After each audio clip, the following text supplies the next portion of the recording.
Hello students, welcome to pixel. কেমন আছো বলো সবাই? ভাবলাম ক্লাস 12 সেমিস্টার 4-এর জন্য একটা করে ওয়ান শট নেওয়া যাক। যদি আমি চ্যাপ্টার ওয়াইজ বা ইউনিট ওয়াইজ একটা করে ওয়ান শট নিয়ে যাই তাহলে কেমন হবে বলো? তাহলে তোমরা টোটালটাকে একবারে কভারও করে নিতে পারবে, আর বারবার কিন্তু পার্ট 1 পার্ট 2 করে তোমাদেরকে খুঁজতেও হবে না। তো চলো শুরু করা যাক আজকে reflection one shot video class 12 semester 4 West Bengal বোর্ডের জন্য। আমি সেই সমস্ত কোশ্চেনগুলোই কিন্তু তোমাদেরকে সলভ করাবো যেগুলো পরীক্ষায় আসার মতো, তার মানে পরীক্ষায় আসতে পারে, পরীক্ষায় আসার চান্স আছে, কোশ্চেন ব্যাংকে আছে, সেই রকম টাইপের কোশ্চেনই কিন্তু আমি তোমাদেরকে প্র্যাকটিস করাবো। আর সেমিস্টার 4 তোমাদের একটা প্লেলিস্ট বানিয়ে দিয়েছি, ডেসক্রিপশন বক্সে প্লেলিস্ট লিঙ্ক দিয়ে দিয়েছি, ওখানে গেলেই তোমরা কিন্তু সমস্ত ক্লাস পেয়ে যাবে। তো চলো শুরু করা যাক রিফ্লেকশন। দেখো, ছোটোবেলা থেকে আমরা কিন্তু এই প্রতিফলন পড়ে আসছি, তাই না? প্রতিফলনের সূত্রও আমরা পড়েছি। প্রতিফলনের একটা ফেমাস সূত্র আছে যেটা কিন্তু কম বেশি সবাই জানে, তাই না? 1 নম্বর সূত্র কি না, আপতন কোণ সমান প্রতিফলন কোণ হয়। তাহলে আপতন কোণ আর প্রতিফলন কোণ কী জিনিস সেটা আগে দেখে নিই, একদম বেসিক থেকে তোমাদেরকে বোঝাবো, কোনো চাপ নাই। ধরে নাও এটা একটা দর্পণ। কী দর্পণ? সমতল দর্পণ, ঠিক আছে? এটা অভিলম্ব। যখনই তোমরা আপতন কোণ বা প্রতিফলন কোণ নেবে তখন অবিলম্বটাকে কিন্তু অবশ্যই দেখাতে হবে, এটা কিন্তু মাথায় রাখতে হবে। দর্পণটা যেমনই হোক, সে গলীয় দর্পণ হোক বা সমতল দর্পণ হোক, অবিলম্ব কিন্তু দেখাতেই হবে, কারণ আপতন কোণ এবং প্রতিফলন কোণ অবিলম্বে সাপেক্ষে হবে, এটা মাথায় রাখতে হবে। এটা আপতিত রশ্মি, এটা প্রতিফলিত রশ্মি, ঠিক আছে? আপতিত রশ্মি, প্রতিফলিত রশ্মি, এইটা হচ্ছে আপতন কোণ আর এইটা হচ্ছে প্রতিফলন কোণ। এটা এ ও বি এন, ঠিক আছে? তাহলে অ্যাঙ্গেল এ ও এন সমান অ্যাঙ্গেল বি ও এন, অর্থাৎ আই ইকুয়াল টু আর। এইটা হচ্ছে প্রতিফলনের প্রথম সূত্র। আর দ্বিতীয় সূত্র কি বলছে না, আপতিত রশ্মি অর্থাৎ এ ও, প্রতিফলিত রশ্মি অর্থাৎ বি ও, এবং আপতন বিন্দুতে অঙ্কিত অবিলম্ব অর্থাৎ ও এন একই সমতলে থাকবে। অবশ্যই সূত্র দুটো তোমাদের বই থেকে পড়ে নেবে, তোমরা যে বই পড়ছো না কেন সেখানে কিন্তু আছে, একই সমতলে থাকবে। ওকে ওকে আর প্রতিফলনের সংজ্ঞা অবশ্যই পড়ে রাখবে। প্রতিফলন কাকে বলে না, আলো যখন কোনো প্রতিফলক তলের ওপর আপতিত হয় তখন পুনরায় আবার সেই মাধ্যমে ফিরে চলে আসে, তাই তো? এই ঘটনাটাকেই বলা হয় আলোর প্রতিফলন। বেশ, এবার আমরা পড়ব গলীয় দর্পণ। আমাদের কিন্তু প্রতিফলনের মেন বিষয় এখানে যেটা আছে সেটা গলীয় দর্পণই আছে আমাদের সিলেবাসে, ঠিক আছে? তো এটা হচ্ছে একটা গলীয় দর্পণ। এক মিনিট এই ওকে। বেশ, এই গলীয় দর্পণটা তুমি যদি খুব ভালো করে লক্ষ্য করো দেখবে যে এটা একটা গোলকের অংশ। এটা আমি অবতল দর্পণ টেনেছি, এইটা অবতল আর এইটা হচ্ছে উত্তল, এইটা হচ্ছে উত্তল দর্পণ। তুমি অবতল বলো উত্তল বলো যাই বলো না কেন, এটা কিন্তু একটা গোলকের অংশ। যে গোলকটা হচ্ছে এই গোলকটা, তাই না? এই যে এই গোলকটা, এই গোলকের অংশ।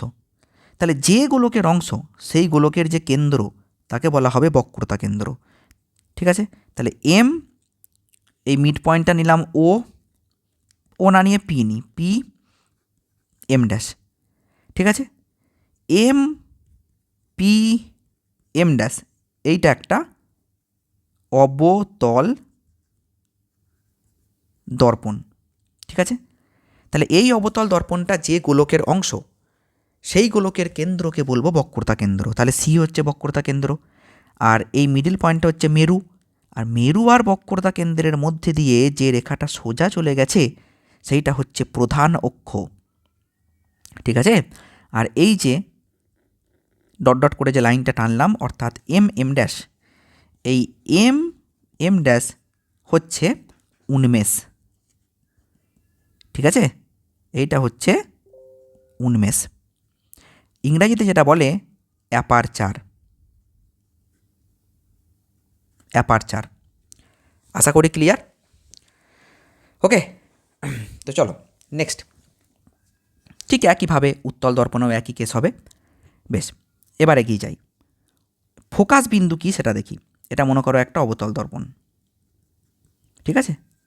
অবতল দর্পণের প্রধান অক্ষের সমান্তরাল কোনো আলোকরশ্মি প্রতিফলিত হবার পর প্রধান অক্ষের ওপর যে বিন্দুতে মিলিত হয় সেই বিন্দুকে বলা হবে ফোকাস বিন্দু। আর উত্তল দর্পণে প্রধান অক্ষের সমান্তরাল কোনো আলোকরশ্মি, ঠিক আছে, প্রধান অক্ষের সমান্তরাল কোনো আলোকরশ্মি দর্পণে আপতিত হবার পর যে বিন্দু থেকে প্রতিসৃত হচ্ছে বলে মনে হয়, ঠিক আছে, মানে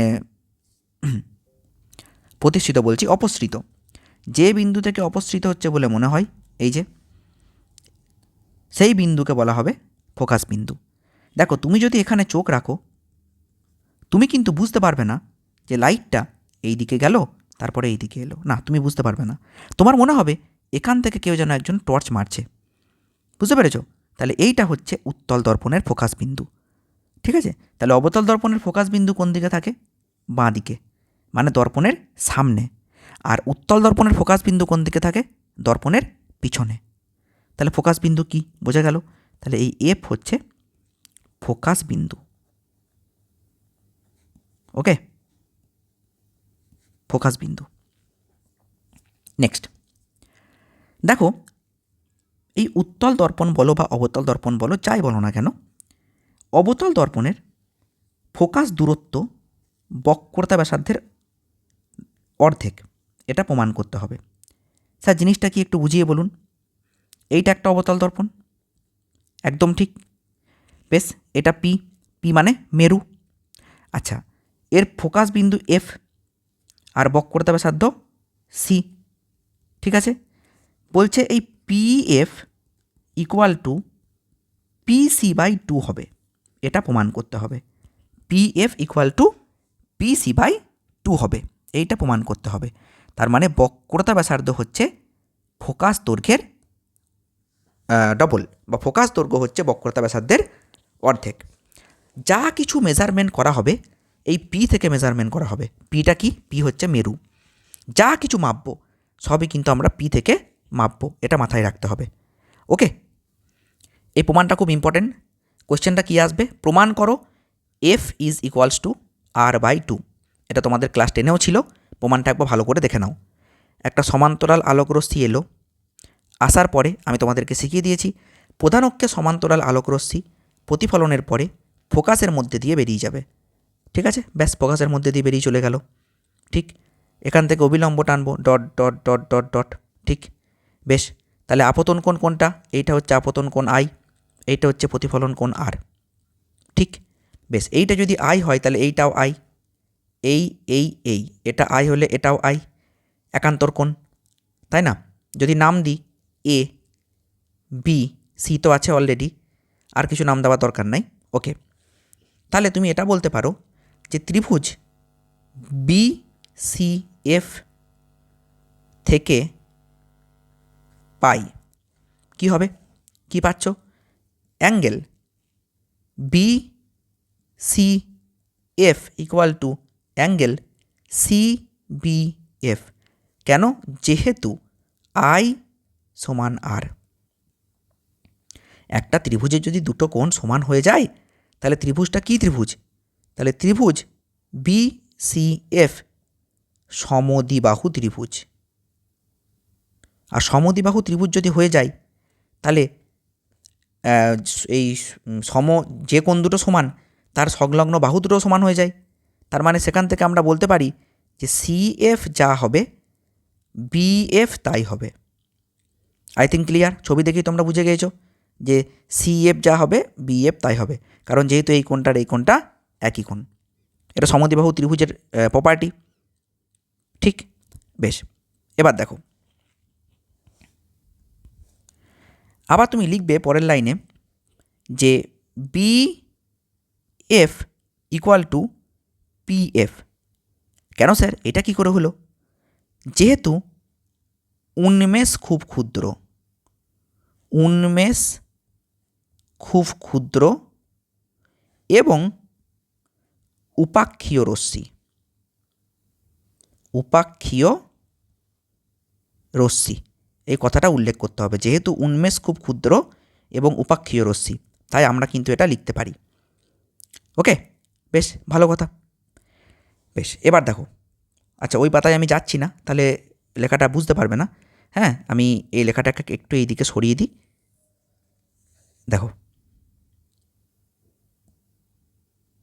বেশ, তাহলে এতদূর তোমাদের ক্লিয়ার। উন্মেষ খুব ক্ষুদ্র এবং উপাক্ষীয় রশ্মি, তাই বিএফ ইকুয়াল টু পিএফ। তার মানে কি এই জায়গায় একটু বলে দিই। দেখো, উন্মেষ খুব ক্ষুদ্র আর উপাক্ষীয় রশ্মি কথাটার মানে কি স্যার? বুঝলাম না। ধরে নাও আমি এই পাতায় এই জিনিসটা বলে দিই, এইটা একটা দর্পণ। এটা একটা দর্পণ। এই দর্পণের এইটা প্রধান অক্ষ, প্রধান অক্ষের খুব কাছাকাছি একটা রে মনে করো এসে পড়েছে। এই রেটাকে বলা হবে উপাক্ষীয় রশ্মি, আর এই রেটাকে বলা হবে প্রান্তিক রশ্মি। উপাক্ষীয় রশ্মি তার মানে প্রধান অক্ষের খুব কাছাকাছি একটা রশ্মি। তাহলে সেই রশ্মির জন্য হ্যাঁ এই দূরত্বটা যা হবে, এই দূরত্বটা যা হবে, এই দূরত্বটা তো তাই হবে। ঠিক আছে, খুব কাছাকাছি তো, এই রেটা তো খুব কাছাকাছি। এবার তুমি বলতেই পারো স্যার তাহলে এখানে কেন খুব কাছাকাছি নয়? দেখো, আমি এই ছবিটাই এখানেও এঁকেছি। যদি অত ছোট আঁকতাম তাহলে কোণগুলোকে তো দেখাতে পারতাম না, সেই জন্য আমি ছবিটাকে বড় করে এঁকেছি এখানে। বুঝতে পেরেছ? তাহলে কি হবে বলো তো? তাহলে তুমি বার করতে চাইছো পিসি, তাহলে PC equal to sir PF plus FC. আবার দেখুন sir, PF equal to BF, BF equal to CF. তার মানে আপনি এখানে পিএফ যেমন আছে রেখে দিন, আর এফসির জায়গাতেও আপনি পিএফ লিখতে পারেন। কেন লিখতে পারেন আবার বলে দিচ্ছি। এফসি বা CF equal to BF, BF equal two PF, তার মানে সিএফ ইকুয়াল টু পিএফ। ঠিক আছে, সবাই ইকুয়াল। পিসি মানে কি? পিসি মানে আর পিএফ মানে কি? ফোকাস দৈর্ঘ্য এফ, তাহলে 2F। তাহলে এফ ইকুয়ালস টু কত হয়ে গেল? এফ ইকুয়ালস টু হয়ে গেল R/2। খুব ভালো করে এই প্রমাণটা করে যাবে, ইম্পর্টেন্ট। ওকে, নেক্সট দেখো, নেক্সট কি বলা হচ্ছে। এবার আমরা দর্পণের সমীকরণ প্রতিষ্ঠা করব। দেখো, দর্পণের সমীকরণ হচ্ছে, এইটা খুব দেয় পরীক্ষায়। তোমাকে বলবে যে দর্পণের সমীকরণ প্রতিষ্ঠা করো, দর্পণের সাধারণ সমীকরণ প্রতিষ্ঠা করো, বা প্রমাণ করো, বা প্রমাণ করো 1/v plus 1/u equal to 1/f। আমি যেমন করে দেখিয়ে দিচ্ছি সেরকমভাবে যদি প্রুফটা করে দিতে পারো, খুব ছোটোর মধ্যে হয়ে যাবে। একটা অবতল দর্পণ আমি এখানে নিলাম। ঠিক আছে, বেশ, এটা হচ্ছে একটা দর্পণ। আমি প্রধান অক্ষের ওপরে একটা বস্তুকে রেখে দিলাম। ঠিক আছে, বস্তুটা থেকে আলোক রশ্মি গেল, যাওয়ার পরে কোন দিকে বেরিয়ে যাবে? ফোকাসের মধ্যে দিয়ে। কারণ আমি শিখিয়ে দিয়েছিলাম কিন্তু যে যদি প্রধান অক্ষে সমান্তরাল কোনো আলোক রশ্মি যায় তাহলে ফোকাসের মধ্যে দিয়ে সেই আলোক রশ্মি বেরিয়ে যাবে, তাহলে এটা ফোকাস। আর একটা আলোক রশ্মি বক্রতা কেন্দ্রের মধ্যে দিয়ে যাবে। যে বক্রতা কেন্দ্রের মধ্যে দিয়ে যাবে সে যেদিকে যাবে সেই দিকেই ফিরে আসবে। স্যার এই জিনিসটা তো বুঝলাম না, এই জিনিসটা তো বুঝলাম না। আচ্ছা, আমি ছবিটা আরও একটু বড় করে এঁকে দিই, তাহলে তুমি বুঝতে পারবে আরও ভালো। ওয়েট,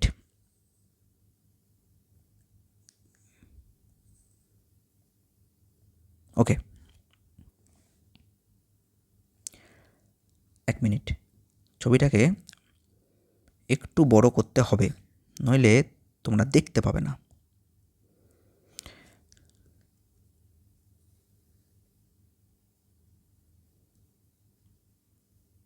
এই জায়গাটাতে একটু টাইম নিচ্ছি, তার জন্য সরি ভাই। এই দেখো এবার, তাহলে এরা দুজনা যেখানে ছেদ করেছে সেইটা হচ্ছে প্রতিবিম্ব। এবার আমাকে একটা কথা বলো, যে এই যে আমি নিলাম এটা এবি, আর প্রতিবিম্ব এবি না নিয়ে PQ নাও, PQ, আর এইটা হচ্ছে গিয়ে মনে করো P' Q'। তাহলে স্যার এই যে আপনি বললেন সি এর মধ্যে দিয়ে যে আলোক রশ্মিটা গেল, যেদিকে গেল সেই দিকে ফিরে এলো, কেন এরকম হলো? আর এইটা হচ্ছে ফোকাস বিন্দু। এটা মনে করো সমতল দর্পণ। সমতল দর্পণে যদি অভিলম্ব বরাবর কোনো আলোক রশ্মি পড়ে তাহলে তো সেই দিকেই ফিরে আসবে। তার মানে আপতন কোণ সমান প্রতিফলন কোণ সমান 0 ডিগ্রি। হয় কি না বলো? এরকম হয় তো? ঠিক আছে তো? তাহলে গোলীয় দর্পণে সি এর মধ্যে দিয়ে যে রশ্মিটাই যাবে সে কিন্তু লম্বভাবেই পড়বে, কারণ সবসময় অভিলম্ব সি দিয়ে যায়। কারণ একটা বৃত্ত যদি হয় বা একটা গোলক যদি হয়, সেই গোলকের ব্যাসার্ধ কিন্তু সবসময় স্পর্শকের সঙ্গে 90 ডিগ্রি হয়। ব্যাসার্ধ স্পর্শকের সঙ্গে 90 ডিগ্রি, ব্যাসার্ধ স্পর্শকের সঙ্গে 90 ডিগ্রি। তাহলে আমি যদি এই জায়গাটাতে স্পর্শক টানতাম, এই জায়গাটা যদি স্পর্শক টানতাম, তাহলে এটা কত ডিগ্রি হতো? 90 ডিগ্রি হতো। তাহলে এটা কি? এটা আসলে অবিলম্বই, অবিলম্ব বরাবর আলোকরশ্মি পড়েছে, ঠিক আছে, তাই যেদিকে এসছে সেই দিকেই ফিরে গেছে, আর এরা যেখানে ক্রস করবে সেইখানেই কিন্তু প্রতিবিম্ব তৈরি হবে, ঠিক আছে। এবার আমি নাম দিচ্ছি, দেখো আমি এখানে নাম দিলাম মনে করো এ, ঠিক আছে, আর এখানে মনে করো আমি নাম দিলাম বি, আর এইটা এইদিকে চলে এলো, একটা সি তো নাম আছে, ঠিক আছে, এইদিকে চলে এলো, এটাকে ডি নাম দিলাম, ওকে, নো প্রবলেম। দেখো একটা জিনিস দেখিয়ে দিই তোমাদেরকে, খুব সুবিধা হবে, ঠিক আছে। মনে রাখবে, যখনই তোমরা এরকম ডুগডুগির মতো শেপ পাবে না, এরকম ডুগডুগির মতো শেপ তোমরা যখনই পাবে, এরকম হতে পারে, এরকম হতে পারে, এরকমও হতে পারে, মেবি এই এই এই এই হতে পারে, তখনই এই দুটো ত্রিভুজ হয়ে যাবে সদৃশ্য ত্রিভুজ।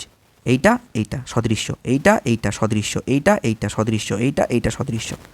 তার মানে যদি এই বাহু আর এই বাহু সমান্তরাল হয়, এই বাহু আর এই বাহু সমান্তরাল হয়, তাহলেই কিন্তু এই ত্রিভুজ দুটো সদৃশ্য ত্রিভুজ হয়ে যাবে। তেমনি এখানেও আমরা অনেক সদৃশ্য ত্রিভুজ পাবো, দেখবে, দেখাই তোমাকে, দেখো দেখো প্রথমেই এই একটা সদৃশ্য ত্রিভুজ, ঠিক আছে, একটা ডুগডুগি পেয়ে গেছি, একটা ডুগডুগির মতো শেপ যখনই পাবো সদৃশ্য ত্রিভুজ, তাহলে লিখে ফেলবো চিত্রানুযায়ী ত্রিভুজ পি কিউ সি এবং ত্রিভুজ P dash Q dash C সদৃশ্য। সদৃশ্য ত্রিভুজ যদি হয় তাহলে অনুরূপ বাহুগুলার অনুপাত একই হবে, তাহলে P Q by P dash Q dash equal to C Q by C Q dash. এটাকে আমি 1 নাম্বার ইকুয়েশন নাম দিয়ে রেখে দিলাম, আর এই জায়গাটায় আমি dot dot dot dot dot করে একটা অঙ্কন করলাম, ঠিক আছে। আচ্ছা, এই পয়েন্টের নামটা আমি একটু চেঞ্জ করে দিচ্ছি, এইটাকে দাও ডি, এইটাকে দাও বি, এটাকে ই দিতে পারো, ঠিক আছে। বেশ, আমি তোমাকে আর একটা ডুগডুগি দেখাবো, এই দেখো, এইরকম যদি তুমি পাও কোনো চিন্তাভাবনা করার দরকারই নাই, এটা সদৃশ্য। তাহলে কোন কোন ত্রিভুজ দুটো সদৃশ্য হলো? ত্রিভুজ ত্রিভুজ P dash Q dash F এবং ত্রিভুজ এফ এ বি সদৃশ্য। তাহলে এখান থেকে তুমি কি পাবে বলো তো?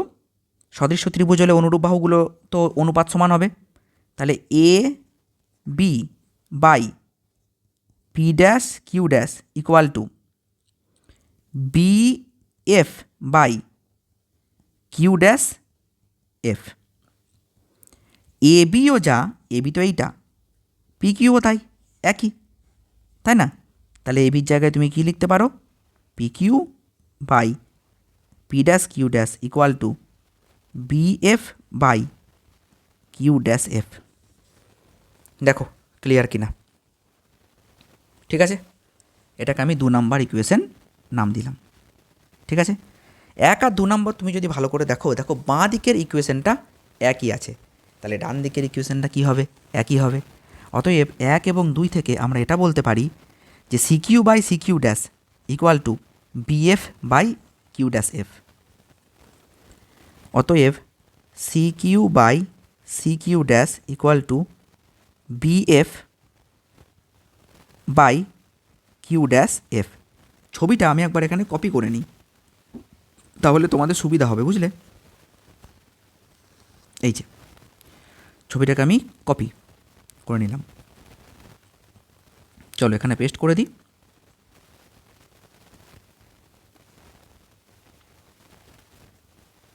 এই যে পেস্ট করে দিলাম, ওকে। বেশ, একটা কথা মাথায় রাখবে, যেটা বলছি, হ্যাঁ অনেক বইয়ে অনেক কিছু লেখা থাকবে, কিন্তু আমার কথাটা মনে রাখবে, যদি এই মিরারের অর্থাৎ দর্পণের বাঁ দিকে কেউ থাকে তাহলে তার জন্য দূরত্ব হবে নেগেটিভ, আর যদি দর্পণের ডান দিকে কেউ থাকে তার জন্য দূরত্ব হবে পজিটিভ। তাহলে বাঁ দিক মানে নেগেটিভ, ডান দিক মানে পজিটিভ, এটা মাথায় রাখবে, ঠিক আছে? বেশ, সিকিউ, সিকিউকে দেখতে পাচ্ছ, এই দেখো সিকিউ, ঠিক আছে। আরও একটা কথা আমি বলে রাখি, এই জায়গাটায় লিখে রাখি, এই এই পয়েন্টটা তো পি পয়েন্ট, ও এখানে পি তো নিয়েছি, এটা ও নাও, তাহলে ও কিউ, এটা হচ্ছে বস্তু দূরত্ব ইউ, ঠিক আছে। তাহলে মাইনাস ইউ লিখব, কারণ বাঁ দিকে। ও কিউ ড্যাশ প্রতিবিম্ব দূরত্ব, মাইনাস ভি, ও এফ ফোকাস দৈর্ঘ্য মাইনাস এফ, ও সি বক্রতা ব্যাসার্ধ মাইনাস আর। কেন মাইনাস? সবাই কিন্তু বাঁ দিকে আছে তাই মাইনাস। বোঝা গেল কি বললাম? সবাই বাঁ দিকে আছে তাই মাইনাস। সি কিউ, সি কিউয়ের দিকে একবার তুমি নিজেই তাকাও। সি কিউ মানে কোনটা? এইটা সি কিউ। ও সি মাইনাস, আচ্ছা হ্যাঁ, ও কিউ মাইনাস ও সি তার মানে C Q, O Q minus ও সি তার মানে সি কিউ। বেশ, তাহলে লিখবো ও কিউ মানে কত? Minus U, minus U. ঠিক, ও সি মানে কত? ও সি মানে হচ্ছে কি মাইনাস আর, তাহলে মাইনাসে মাইনাসে প্লাস আর। সি কিউ ড্যাশ মানে কত? সি কিউ ড্যাশ, দেখা যাক সি কিউ ড্যাশ কোনটা। এই দেখো C Q dash, C Q ড্যাশও যা কিউ ড্যাশ সিও তাই একই। O C minus O Q dash, O C মানে আবার কি? ও সি মানে মাইনাস আর। ঠিক আছে, আর ও কিউ ড্যাশ মানে কত? ও কিউ ড্যাশ মানে মাইনাস ভি, তাহলে মাইনাসে মাইনাসে প্লাস ভি। বিএফ, বিএফ মানে কত? দেখো দেখো এখানেও কিন্তু উপাক্ষীয় রশ্মি, তাহলে উপাক্ষীয় রশ্মি যদি হয় তাহলে বি পয়েন্ট যা ও পয়েন্টও তাই, বি আর ও খুব কাছাকাছি, তাহলে বিএফও যা ও এফও তাই। তুমি সাইডে কোথাও একটা লিখে দিতে পারো যে BF most equals to CF, sorry O F. তাহলে বিএফের জায়গায় তুমি কী লিখবে? Small F. আর কে পড়ে আছে? Q dash F. Q dash F মানে হচ্ছে গে কিউ ড্যাশ এফ, এই যে এইটা এইটা, তার মানে ও কিউ ড্যাশ মাইনাস ও এফ। ও কিউ ড্যাশ মানে কত? Minus V. বেশ, আর ও এফ মানে মাইনাস এফ, মাইনাসে মাইনাসে প্লাস এফ। ব্যাস হয়ে গেল, এইটাই হচ্ছে মেন জিনিস। এবার তুমি কোনাকুনি গুণ করে দাও, তাহলে UV plus minus UF plus R F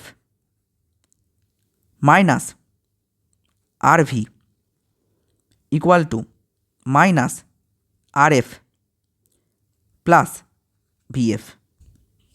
O এখানে তো আর একটা জিনিস আমাদের ভুল হয়েছে। কোথায় ভুল হয়েছে বলো তো? এই দেখো এখানে এফের জায়গায় আর একটা মাইনাস হতো, কারণ এফ তো বাঁ দিকে আছে, এফের জায়গায় মাইনাসটা মিস করে গেছি। ঠিক আছে, তাহলে এই জায়গাটা কত হবে বলো তো? আর এফ প্লাস আর এফ তো হলো, দাঁড়াও এই যে এইটা plus R F R minus VF. এবার ঠিক আছে তাই না? আর এফ কেটে গেল, তাহলে ফাইনালি কি দাঁড়াচ্ছে? UV minus UF. ওকে, এইদিকে চলে এলো plus VF minus R V equal to 0। আমি আর এর জায়গায় কি বসাতে পারি? ইউভি ইউএফ ভিএফ, আর এর জায়গায় আবার 2F, আগেই প্রমাণ করে চলে এসেছি আর ইকুয়ালস টু 2F। ঠিক আছে, তাহলে UV minus UF minus VF equal to 0। সবাইকে তুমি ইউভিএফ দিয়ে ভাগ করে দাও, তাহলে যদি সবাইকে ইউভিএফ দিয়ে ভাগ করে দাও কী পাবে? 1/f minus 1/v minus 1/u equal to 0। তাহলে ফাইনালি কি এলো? ফাইনালি দেখো চলে এলো এই 1/v আর 1/u অন্যদিকে নিয়ে চলে যাও ডান দিকে, তাহলে 1/v plus 1/u equal to 1/f। প্রমাণিত। আশা করি ক্লিয়ার। ভালো করে এই প্রমাণটা করে যেও, ঠিক আছে? এটা কিন্তু পরীক্ষায় আসার হাই চান্স। ওকে, আচ্ছা এবার আমাদেরকে পড়তে হবে যে রৈখিক বিবর্ধন কী জিনিস। সংজ্ঞাটা তোমরা ভালো করে বই থেকে পড়বে, ঠিক আছে? আমি জিনিসটা কিন্তু তোমাদেরকে পুরো ক্লিয়ার করে দিচ্ছি। দেখো, রৈখিক বিবর্ধন, রৈখিক বিবর্ধনকে লেখা হয় এম দিয়ে। এম সমান I/O সমানই মাইনাস V/U দর্পণের ক্ষেত্রে। অর্থাৎ মনে করো তুমি একটা এখানে দর্পণ নিলে, অবতল দর্পণ। এই অবতল দর্পণের এখানে তুমি বস্তু রাখলে, আর তুমি মনে করো এখানে প্রতিবিম্ব পেলে। বস্তুটা হচ্ছে PQ আর প্রতিবিম্ব মনে করো P'/Q'। তাহলে প্রতিবিম্বটা বস্তুর থেকে বড় না ছোট? যদি বড় হয় তাহলে I/O হবে, অর্থাৎ M হবে গ্রেটার দেন 1, আর যদি ছোট হয় তাহলে M হবে লেস দেন 1, আর যদি সমান হয় তাহলে M হবে ইকুয়াল টু 1। তাহলে I কি? এই I হচ্ছে প্রতিবিম্বের উচ্চতা, height of image, height of image. আর ও কি না, ও হচ্ছে হাইট অফ অবজেক্ট। ঠিক আছে, এই অনুপাতের সঙ্গে ভি বাই ইউ অনুপাতের মান সমান হয়, তাহলে I by O equal to minus V by U. Sir V কি? ভি হচ্ছে প্রতিবিম্ব দূরত্ব, তার মানে এইটা হচ্ছে ভি, ঠিক আছে। আর ইউ কি? ইউ হচ্ছে বস্তু দূরত্ব, এইটা হচ্ছে ইউ। আশা করি ক্লিয়ার। এটা তোমাদেরকে প্রমাণ করার দরকার নাই, এই প্রমাণটা খুব একটা দেয় না পরীক্ষায়, ঠিক আছে। যে প্রমাণগুলো দেয় আমি শুধু সেইগুলাই করাবো, কোনো চিন্তা নাই, ঠিক আছে। শুধু এইটা তোমাদেরকে মনে রাখতে হবে যে M equal to I by O equal to minus V by U. আর এই কন্ডিশনগুলো যে কখন কি হয়, কি বললাম, যদি প্রতিবিম্ব বস্তুর থেকে বড় হয় তাহলে এম গ্রেটার দেন 1, যদি প্রতিবিম্ব বস্তুর থেকে ছোট হয় তাহলে এম লেস দেন 1, আর যদি প্রতিবিম্ব বস্তুর সমান হয় তাহলে এম ইকুয়াল টু 1। এবার নেক্সট পেজে যাই। তোমাকে এ বলবে যে ক্ষেত্রীয় বিবর্ধন, এই কোশ্চেনটা খুব দেয়। ক্ষেত্রীয় বিবর্ধন M dash equal to M square প্রমাণ করো। প্রমাণ করো কি করবে? মনে করো তুমি একটা, ধরি একবারে লিখে দিচ্ছি, ধরি একটি আয়তকার পাতের দৈর্ঘ্য সমান এল এবং প্রস্থ সমান বি, অর্থাৎ ক্ষেত্রফল এ সমান এল ইন্টু বি। ঠিক, রৈখিক বিবর্ধন যদি এম হয় তাহলে প্রতিফলনের পর যেটা প্রতিবিম্বের ক্ষেত্র দৈর্ঘ্য এল ড্যাশ সমান কত হবে? এম এল, কারণ প্রতিবিম্বের দৈর্ঘ্য মনে করো এম গুণ বিবর্তিত হয়ে গেছে, তাহলে এম এল হবে। আমি রৈখিক বিবর্ধনকে এম ধরেছি। আর প্রস্থ কত হবে? এম ইন্টু বি মানে এম বি, ঠিক আছে। যদি দ্বিগুণ হয়ে যায় তাহলে 2b, 3 গুণ হয়ে গেলে 3b। বুঝতে পেরেছো ব্যাপারটা কি বলছি?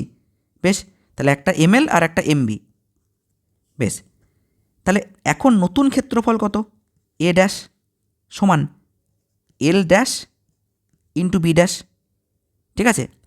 দেখো ব্যাপারটা কি, তুমি যেমন এখানে একটা বস্তু রেখেছিলে, মনে করো একটা মোমবাতি রেখেছিলে, ক্ষেত্রীয় বিবর্ধন মানে হচ্ছে তুমি এখানে কোনো মোমবাতি রাখুনি, এটা একটা দর্পণ, তুমি এখানে একটা আয়তকার পাত এরকম রেখে দিয়েছ, তাহলে এর দৈর্ঘ্য আছে, এর প্রস্থও আছে, তাহলে এর ক্ষেত্রফল যা ছিল প্রতিফলনের পরের ক্ষেত্রফল বাড়বে বা কমবে, তাহলে সেই ক্ষেত্রীয় বিবর্ধন বের করছি, পরের ক্ষেত্রফল বাই আগের ক্ষেত্রফল, মানে প্রতিবিম্বের ক্ষেত্রফল বাই বস্তুর ক্ষেত্রফল, ঠিক আছে।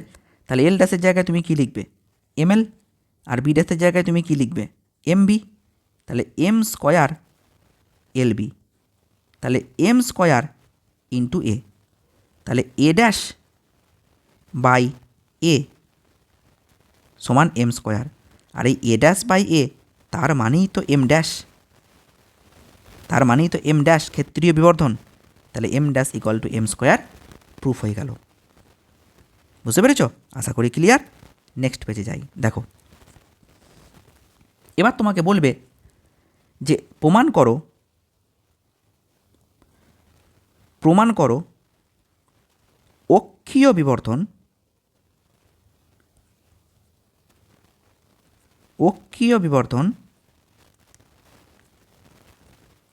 M double dash equal to minus M square, এইটা প্রমাণ করতে বলবে। এটাও খুব ইম্পর্টেন্ট, আমি যেগুলো ইম্পর্টেন্ট সেইগুলোই কিন্তু করাচ্ছি। মনে করো এটা একটা দর্পণ, এইটা একটা দর্পণ, তুমি এমন একটা বস্তুকে রেখেছ যার অ্যাক্সিয়াল লেন্থ আছে, মানে অ্যাক্সিস বরাবর যার দৈর্ঘ্য আছে, এটা মনে করো বস্তু, তাহলে প্রতিবিম্ব কোনটা হবে? এটা প্রতিবিম্ব। বস্তু যদি হয় এ বি তাহলে প্রতিবিম্ব হবে এ ড্যাশ বি ড্যাশ।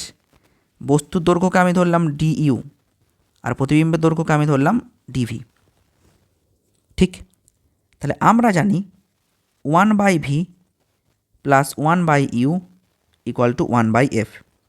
আমি ইউ এর রেসপেক্টে ডেরিভেটিভ করছি, তাহলে minus 1/v square DV D U এর রেসপেক্টে ডেরিভেটিভ করছি কিন্তু, হ্যাঁ, minus 1/u square equal to 0, কারণ 1/f এর ডেরিভেটিভ শূন্য হবে, কারণ f ধ্রুবক।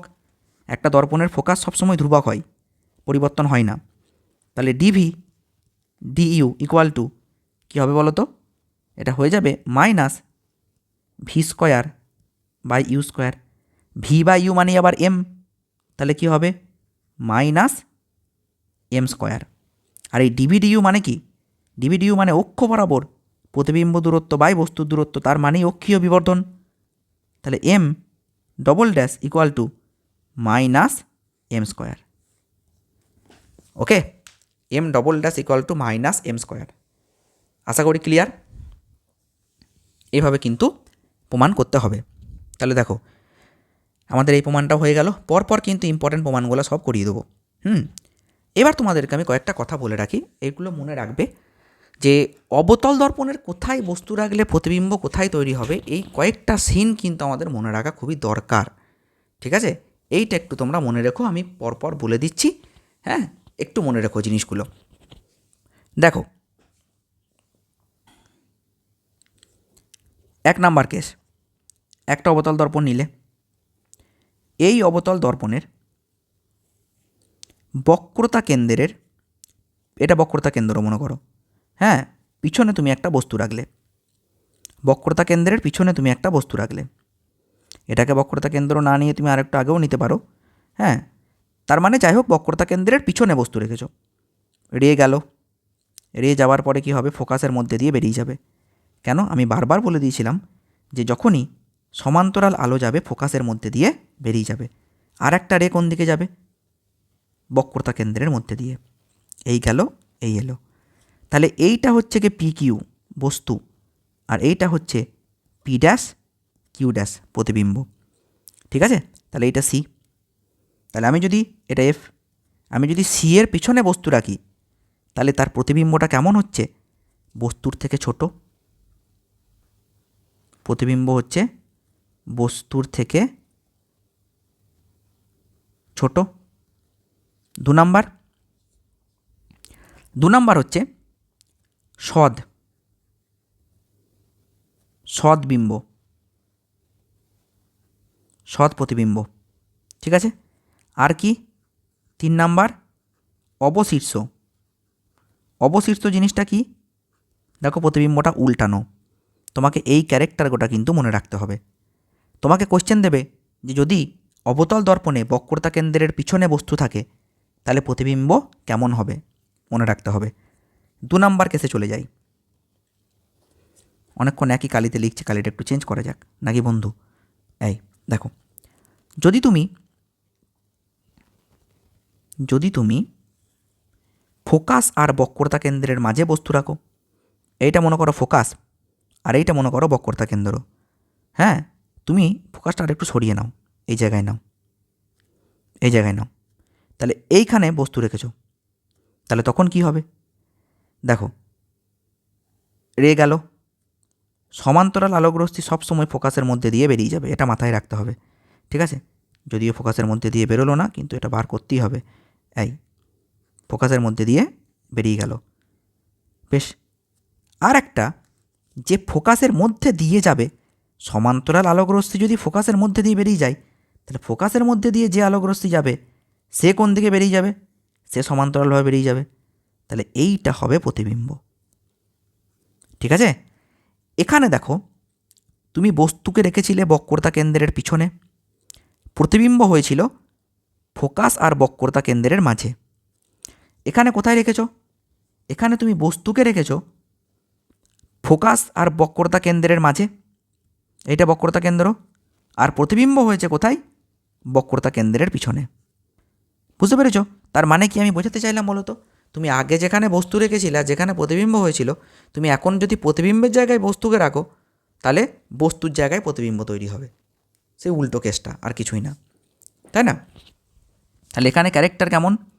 এখানে ক্যারেক্টার হচ্ছে 1 নাম্বার প্রতিবিম্ব বস্তুর থেকে বড়, আগে ছিল ছোট। সদ্বিম্ব, আচ্ছা সদ্বিম্ব জিনিসটা কি বলো তো? অনেকক্ষণ কথাটা কিন্তু বলছি, কিন্তু আমি জিনিসটা বলিনি কি। সদ্বিম্ব মানে যেখানে আলো সত্যি সত্যি মিট করছে, এগুলো সবই সদ্বিম্ব। কারণ দেখছো তো যে দুটো রে এসে মিট করছে, তার মানে একে পর্দাতেও ফেলা যাবে। সৎবিম্ব হচ্ছে সেই প্রতিবিম্ব যাকে পর্দায় ফেলা যায়, বুঝতে পেরেছ? তাহলে সৎবিম্ব। আর কি? আর 3 নাম্বার বড় সৎবিম্ব আর অবশীর্ষ। অবশীর্ষ, বুঝতে পেরেছ? এই ক্যারেক্টারগুলো কিন্তু তোমাকে মনে রাখতে হবে। আর কোথায় তৈরি হচ্ছে ইমেজটা? ইমেজটা তৈরি হচ্ছে কিন্তু এইটা যদি বস্তু হয় তাহলে ইমেজ হচ্ছে পি ড্যাশ কিউ ড্যাশ। তাহলে ইমেজ কোথায় তৈরি হলো? বক্রতা কেন্দ্রের পিছনে। এবার 3 নাম্বার কেস দেখো। 3 নাম্বার কেস 3 নাম্বার কেস হচ্ছে আমি যদি বস্তুটাকে বক্রতা কেন্দ্রেই রাখি, মনে করো এইটা বক্রতা কেন্দ্র। এই প্রত্যেকটা জিনিস ভালো করে মনে রাখবে, হ্যাঁ, এগুলো কিন্তু তোমাকে দেবে ছোটো ছোটো কোশ্চেন। তুমি যদি বক্রতা কেন্দ্রেই বস্তুটাকে রেখে দাও, এটা পি কিউ, তাহলে একটা রে এলো, সে কোন দিকে বেরিয়ে যাবে? ফোকাসের মধ্যে দিয়ে বেরিয়ে যাবে, এটা ফোকাস, ঠিক আছে? আর একটা রে যাকে তুমি ফোকাসের মধ্যে দিয়ে পাঠাবে, সে কোন দিকে বেরিয়ে যাবে? সে তাহলে প্যারালাল বেরিয়ে যাবে। প্যারালাল রে যদি ফোকাসের মধ্যে দিয়ে বেরিয়ে যায়, তাহলে ফোকাসের মধ্যে দিয়ে যাকে পাঠাবে সে কিন্তু প্যারালালই বেরিয়ে যাবে। এই ছবিটা আঁকার একটা কিন্তু ভালো রকম ট্যাকটিক্স আছে, তার কারণটা বলি। এই ছবিটা ভুংচাংভাবে আঁকলে হবে না। যদি তুমি বস্তুকে বক্রতা কেন্দ্রে রাখো, তাহলে প্রতিবিম্বটা বক্রতা কেন্দ্রেই তৈরি হবে, এটা মাথায় রাখতে হবে। হ্যাঁ, প্রতিবিম্বটা বক্রতা কেন্দ্রেই তৈরি হবে। তাহলে আগে এটা ছবিটা তুমি এঁকে নেবে, তারপরে রেগুলোকে দেবে, ঠিক আছে? এই প্রপার্টিটা তুমি জানবে নিশ্চয়ই, তুমি তো পড়বে, জানবে প্রপার্টিটা, ঠিক আছে? তাহলে আগে তুমি ছবিটাকে এঁকে নেবে, ইমেজটাকে আগে এঁকে নেবে, তারপরে রেগুলোকে মেলাবে, তাহলে সুবিধা হবে। তাহলে ফোকাসের মধ্যে দিয়ে যে গেল, তাহলে সে এখানে সে মিট করে যাবে এভাবে। ব্যাস, আমার যদিও এক্স্যাক্ট হলো না, তোমার কাছে স্কেল থাকবে, স্কেলে দেখবে আরও ভালো এটা আঁকা হবে। এটা আরেকটু এইদিকে সরাতে হবে, তাই না? এই এটাকে মিট করতে হবে। দাঁড়াও, ঠিক আছে? আর যাকে আমি ফোকাসের মধ্যে দিয়ে পাঠাবো সে এইখানে গিয়ে কিন্তু মিট করবে। এটা মিট করছে না, কিন্তু মিট করতে হবে, সোজা হচ্ছে না, সেই জন্য। এই এবার দেখো হয়েছে, ঠিক আছে? এই হলো, এই গেল, বুঝতে পেরেছ? তাহলে যেখানে মিট করলো সেখানে প্রতিবিম্ব হলো। তাহলে বক্রতা কেন্দ্র এমন একটা বিন্দু যেখানে বস্তু যদি আমি রাখি, তাহলে প্রতিবিম্ব হবে বস্তুর সঙ্গে সমান। প্রতিবিম্ব একই রকম হবে, বস্তুর মতোই হবে, একই হাইটের হবে।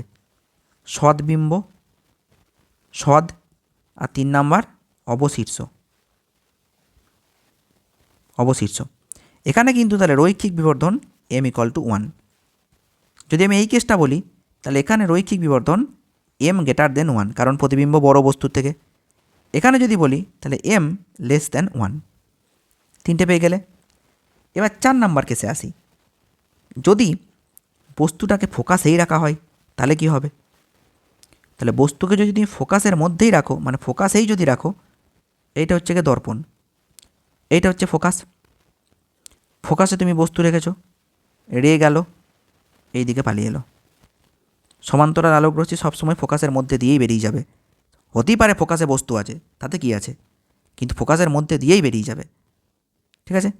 আর একটা যে বক্রতা কেন্দ্রের সোজাসুজি যাবে, সে তো বেটা বক্রতা কেন্দ্রের মধ্যে দিয়ে বেরিয়ে যাবে। আমি প্রথমে এটাকে ডট ডট ডট ডট করে সোজা করে নিলাম, এইদিকে গেল, তো এইদিকে বেরিয়ে আসবে, সমান্তরাল তো, তাই না? তাহলে এই রে দুটো কিন্তু সমান্তরাল। সমান্তরাল রে কোথায় গিয়ে মিট করে? অসীমে গিয়ে। তাহলে অসীমে গিয়ে যদি মেলে, তাহলে প্রতিবিম্ব কেমন হবে? বস্তুর তুলনায় অনেক বড়, বস্তুর তুলনায় অনেক বড়। 2 নাম্বার সদ। আর 3 নাম্বার অবশীর্ষ, ঠিক আছে? অবশীর্ষ মানে উল্টানো, অবশীর্ষ মানে হচ্ছে উল্টানো। এবার লাস্ট কেস, সেটা হচ্ছে কি 5 নাম্বার। যদি বস্তু থাকে মেরু আর ফোকাসের মাঝে, মেরু আর ফোকাসের মাঝে মানে দেখো, এইটা হচ্ছে গিয়ে মেরু পোল, আর এইটা হচ্ছে গিয়ে ফোকাস। তার মানে এখানে যদি বস্তু থাকে তাহলে কি হবে? রে গেল, ফোকাসের মধ্যে দিয়ে বেরিয়ে গেল, ভালো কথা। আর একটা রে যে সোজা গেল, সে বক্রতা কেন্দ্রের মধ্যে দিয়ে বেরিয়ে যাবে এরকম করে, ঠিক আছে? এরা কিন্তু ভাই প্যারালাল নয়, ঠিক আছে? এরা সমান্তরাল নয়। এখানে যেমন এই দুজনা সমান্তরাল, এরা কিন্তু সমান্তরাল নয়। এটাকে যদি আমি আরেকটু ভালো করে আঁকি তাহলে আরও বোঝাতে পারবো। 1 মিনিট টাইম দাও আমাকে। এই, হ্যাঁ, এই গেল, এই এলো, এই, ঠিক আছে। এটাকে যদি তুমি আরও টানো, ঠিক আছে, এরা কিন্তু সমান্তরাল নয়। এরা দেখো দুজন দুদিকে চলে যাচ্ছে, তাহলে এরা অসীমে গিয়েও মিলবে না। তোমরা যখন স্কেল দিয়ে টানবে দেখবে এরা অসীমে গিয়েও কিন্তু মিলছে না। এইটা বক্রতা কেন্দ্র সি, তাহলে dot dot dot dot dot dot dot dot dot dot dot dot করে বাড়িয়ে দেবে। এইটা হচ্ছে প্রতিবিম্ব। তাহলে এই রে দুটো কি সত্যি সত্যি মিলল? না, এই রে দুটো কিন্তু সত্যি সত্যি মিলল না। তাহলে এই প্রতিবিম্বটা সৎ প্রতিবিম্ব নয়, এই প্রতিবিম্বটা হচ্ছে অসৎ প্রতিবিম্ব। ঠিক আছে, এই প্রতিবিম্বটা কেমন? এই প্রতিবিম্বটা হচ্ছে অসৎ। আর 2 নাম্বার কি? সমশীর্ষ, সমশীর্ষ। আর 3 নাম্বার কি না বিবর্ধিত। তাহলে এই 3টে ক্যারেক্টার তোমাকে কিন্তু মনে রাখতে হবে, অসৎ, সমশীর্ষ এবং বিবর্ধিত। আশা করি ক্লিয়ার। তাহলে এতগুলো কেস অবতল দর্পণের ক্ষেত্রে তোমাদেরকে মনে রাখতে হবে। ওকে, বেশ। এবার দেখো, এবার আমরা পড়ব যে উত্তল দর্পণে কি করে প্রতিবিম্ব তৈরি হয়। ঠিক আছে, উত্তল দর্পণ। তাহলে এইটা হচ্ছে একটা উত্তল দর্পণ। বেশ, উত্তল দর্পণে কি হবে? আলো এসে পড়বে, আলো এসে পড়ার পর এইদিকে পালিয়ে যাবে। তাহলে এটাকে আমি যখন বাড়িয়ে দেবো dot dot dot dot dot dot, okay, এটা মনে করো বস্তু, এটা বস্তু, বস্তু থেকে আলো আসছে। আর আরেকটা রে যে এই সোজা যাবে, যেদিকে যাবে সেই দিকেই পালিয়ে আসবে, ডট। আচ্ছা দাঁড়াও 1 মিনিট, এই গেল, এই এলো, dot dot dot dot dot dot যদি বাড়িয়ে দাও, ঠিক আছে, তাহলে এটা বক্রতা কেন্দ্রে গিয়ে মিশবে। কারণ বক্রতা কেন্দ্রের সোজাসুজি যে যায় সেই হচ্ছে তোমার অভিলম্ব, তাহলে অভিলম্ব বরাবর পড়ছে, তার মানে যেদিকে যাবে সেই দিকেই ফিরে আসবে, সোজা কথা। তাহলে এরা মিলছে কোথায় গিয়ে? এইখানে। তাহলে এইটা হচ্ছে প্রতিবিম্ব, এইটা হচ্ছে পি কিউ আর এইটা হচ্ছে পি ড্যাশ কিউ ড্যাশ। তাহলে এখানে প্রতিবিম্বটা কেমন? উত্তল দর্পণে তুমি যেখানেই বস্তু রাখো প্রতিবিম্ব কিন্তু ভাই এরকমই হবে। তাহলে উত্তল দর্পণের যে প্রতিবিম্ব তার ক্যারেক্টার হচ্ছে অসৎ, ঠিক আছে, বস্তুর তুলনায় অনেক ছোট আর সমশীর্ষ। তার মানে যেদিকে বস্তু, মানে বস্তুও সোজা প্রতিবিম্বও সোজা, মানে প্রতিবিম্বটা সোজা, সমশীর্ষ মানে। বোঝা গেল কি বললাম? এই হচ্ছে কেস। তাহলে এইগুলো তোমাদেরকে একটুখানি প্র্যাকটিস করে রাখতে হবে। হ্যাঁ, যে কোনো একটা কেস কিন্তু তোমাদের দেবে। বেশিরভাগ চান্স হচ্ছে এইটা দেওয়ার, যে তোমাকে বলবে যে অবতল দর্পণ কখন একটা বস্তুর অসৎ বিম্ব গঠন করে তা চিত্র সহযোগে দেখাও। এটা অসৎ বিম্ব এবং বিবর্ধিত প্রতিবিম্ব। ওকে, আচ্ছা, এই আলোর প্রতিফলন থেকে আরও 2-একটা কোশ্চেন তোমাদের করতে হবে, যেগুলো একদম ডাইরেক্ট প্রমাণ নয়, কিছু কিছু প্রমাণ, মানে এই যে 1/v + 1/u = 1/f, এইটাকে কাজে লাগিয়ে কিছু প্রমাণ আছে, সেইগুলো তোমাদেরকে রেডি করতে হবে। সেগুলো আমি এখনই করিয়ে দিচ্ছি। দেখো, দর্পণের ক্ষেত্রে নিউটনের সমীকরণ প্রতিষ্ঠা করো। এই কোশ্চেনটা তোমাদের দেওয়ার চান্স আছে খুব হাই। নিউটনের সমীকরণ, দর্পণের ক্ষেত্রে নিউটনের সমীকরণ প্রতিষ্ঠা করো। কি করবে দেখো, তার মানে এই সূত্রটা প্রমাণ করতে গেলে তোমাকে কয়েকটা জিনিস জানতে হবে, আমি সেগুলো আগে বলে দিই। তার আগে দেখো, এইটা হচ্ছে অবতল দর্পণ, ঠিক আছে। এখানে তুমি বস্তু রেখেছ, এখানে তুমি প্রতিবিম্ব পেয়েছো, খুব ভালো কথা। তাহলে এইটা হচ্ছে বস্তু দূরত্ব, ইউ বলছি যেটাকে আমরা। এইটা হচ্ছে প্রতিবিম্ব দূরত্ব, যেটাকে আমরা ভি বলছি। বেশ, এইটা মনে করো ফোকাস বিন্দু, ফোকাস বিন্দু মানে এটা এফ, ঠিক আছে। এই এফ থেকে বস্তু দূরত্ব এটাকে আমি নিলাম এক্স, ঠিক। আর এই এফ থেকে প্রতিবিম্ব দূরত্ব সেটাকে আমি নিলাম মনে করো ওয়াই। তার মানে ওয়াই কোনটা? ভিটাকে আমি একটু এইদিকে লিখি, হ্যাঁ, ওয়াই হচ্ছে এইটুকু। বেশ, নিউটনের সমীকরণ হচ্ছে X Y equal to F square, এইটা প্রমাণ করতে হবে। এক্সটা কি? এক্সটা হচ্ছে ফোকাস বিন্দু থেকে বস্তু দূরত্ব, ওয়াইটা কি? ফোকাস বিন্দু থেকে প্রতিবিম্ব দূরত্ব। ঠিক আমরা জানি, শুরু করব, আমরা জানি দিয়ে 1/v plus 1/u equal to 1/f। ঠিক u plus v equal to 1/f। তাহলে uf plus vf equals to uv। I think clear? Okay, uv minus uf minus vf equal to 0। ঠিক, আচ্ছা এক কাজ করো, uv minus uf minus vf plus F square equal to এই দিকেও দিয়ে দাও এফ স্কোয়ার। দুদিকে আমি এফ স্কোয়ার যোগ করে দিলাম। কি হবে বলো তো? দেখো, তুমি এখান থেকে যদি ইউ কমন নাও তাহলে কি পাবে? যদি তুমি ইউ কমন নাও পেয়ে যাবে ভি মাইনাস এফ। আর এখান থেকে যদি তুমি ভি কমন নাও পেয়ে যাবে, যদি এফ কমন নাও পেয়ে যাবে V minus F equal to F square. ঠিক সেই মিডিল টার্ম ফ্যাক্টরের মতো, তাই না? তাহলে কি পেলাম? V minus F equal to U minus F equal to F square. এই যে ভি মাইনাস এফ, এই জিনিসটা কি? ভি মানে হচ্ছে এতটা, আর এফ মানে হচ্ছে এইটুকু, এফ মানে ফোকাস দূরত্ব। তাহলে এতটা মাইনাস এইটুকু, তার মানেই তো এইটুকু। তাহলে সেটা কি? সেটা ওয়াই। তাহলে ভি মাইনাস এফ মানেই ওয়াই। ঠিক আছে, তাহলে লিখছি কি? Y into X equal to F square. U minus F মানে এক্স, বা X Y equal to F square. ব্যাস, প্রমাণিত। খুব ইম্পর্ট্যান্ট এই প্রমাণটা, খুব ভালো করে করে যেও। ওকে, খুব ভালো করে প্রমাণটা কিন্তু প্র্যাকটিস করে যেও তোমরা। নেক্সট দেখো, তোমাকে বলতে পারে যে ইউ, এম এবং এফ এর মধ্যে সম্পর্ক নির্ণয় করো। কি করবে? আমরা জানি 1/v plus 1/u equal to 1/f। উভয় পক্ষকে তুমি ভি দিয়ে গুণ করে দেবে। রাখবে কাকে? ইউ রাখবে তো, তাহলে ইউ দিয়ে গুণ করে দাও। তাহলে u/v plus 1 equal to u/f। আমরা জানি যে v/u ইকুয়াল টু m।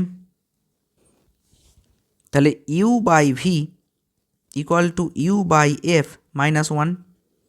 ঠিক আছে, তাহলে u/v equal to f into U minus F. তাহলে u/v এটাকে উল্টে দেবো, v/u f/u minus F. v/u মানেই তো m, তাহলে m equal to f/u minus F. দেখো, তাহলে ইউ, এম আর এফের মধ্যে রিলেশন পেয়ে গেলাম। কোশ্চেনটা কিন্তু দেয়, ইম্পর্ট্যান্ট আছে, তাই ভালো করে এটাকে করে রেখো। ঠিক আছে, আচ্ছা নেক্সট এবার ঠিক এর উল্টো কেসটা করব। তার মানে এখানে যেমন ইউ ছিল, ইউ না রেখে এবার আমরা ভি রাখবো। দেখো, তাহলে এবার কার কার মধ্যে রিলেশন বের করব? এবার রিলেশনটা বেরোবে ভি, এম, এফ এদের মধ্যে রিলেশন বেরোবে। আমরা জানি 1/v plus 1/u equal to 1/f। তাহলে ভি দিয়ে গুণ করে দেবো, 1 প্লাস v/u 1/f। তাহলে 1 প্লাস m ইকুয়াল টু, আচ্ছা ভি দিয়ে এই দিকেও তো গুণ করতে হবে, তাই না? একদম। তাহলে m equal to v/f minus 1। তাহলে v minus F by F. তাহলে কী পেয়ে গেলে? m সমান v minus F by F. প্রমাণিত। আর একটা প্রমাণ বলি, এটাও খুব ইম্পর্টেন্ট, এটাও তোমাদের প্র্যাকটিস করে যেতে হবে একবার। দেখো, তোমাকে বলবে যে প্রমাণ করো অবতল লেন্সের ক্ষেত্রে প্রতিবিম্বের দৈর্ঘ্য ওকে এল ড্যাশ সমান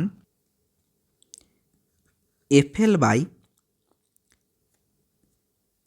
ইউ প্লাস এফ, এইটা প্রমাণ করতে দেবে। এলটা কি? প্রতিবিম্বের দৈর্ঘ্য, ঠিক আছে। আর এলটা কি? বস্তুর দৈর্ঘ্য। এল ড্যাশ হচ্ছে প্রতিবিম্বের দৈর্ঘ্য, আর এল হচ্ছে বস্তুর দৈর্ঘ্য।